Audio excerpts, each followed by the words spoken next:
فرمایا سب کچھ کرنا مگر یہ 3 گناہ کبھی نہ کرنا. یہ 3 گناہ تمہیں جیتے جی مار دیں گے. تم سانسیں تو لیتے رہو گے مگر سکون نہیں پاؤ گے. چہرے پر ہنسی تو ہوگی مگر تمہارا دل قبر سے بھی زیادہ تاریک ہوگا. پوچھا گیا یا رسول اللہ سونیا جلدی بتائیے نا وہ کون سے 3 گناہ ہیں؟ فرمایا پہلا گناہ ماں باپ کی نافرمانی. فرمایا جس نے ماں کی بات کاٹی، جس نے باپ کی بات کاٹی، اس کی قسمت رب نے خود کاٹ دی اور جڑ سے کاٹ دی. جس کی زبان سے بوڑھے باپ کے لیے سخت الفاظ نکلے اس کی دعائیں آسمان تک نہ پہنچی. ماں کی آنکھوں سے گرنے والا آنسو تمہاری پوری نسل تباہ کر سکتا ہے. خدا را اپنی نسلوں کو بربادی سے بچاؤ، تباہ کرنے سے بچاؤ. ماں کی آنکھوں سے آنسو مت نکالو.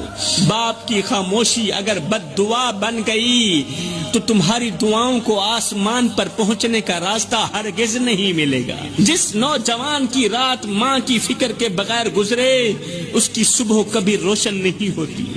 اللہ اکبر. میرے رسول کریم نے فرمایا دوسرا گناہ مر جانا، مٹ جانا، اللہ کے ساتھ کسی کو شریک مت ٹھہرانا.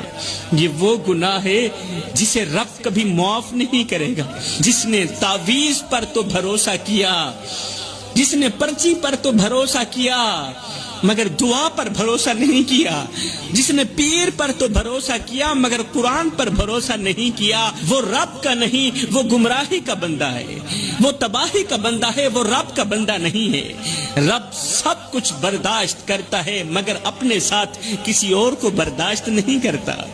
تو میرے رسول کریم صلی اللہ علیہ وسلم نے فرمایا دوسرا گناہ اللہ کے ساتھ کسی کو شریک ٹھہرانا. تیسرا گناہ کسی کا دل دکھانا، کسی کو دکھ دے کر خوشی محسوس کرنا، سکون محسوس کرنا. کسی کو اتنا مت ستاؤ کہ وہ اللہ کے سامنے تمہارا نام لے کر رو پڑے.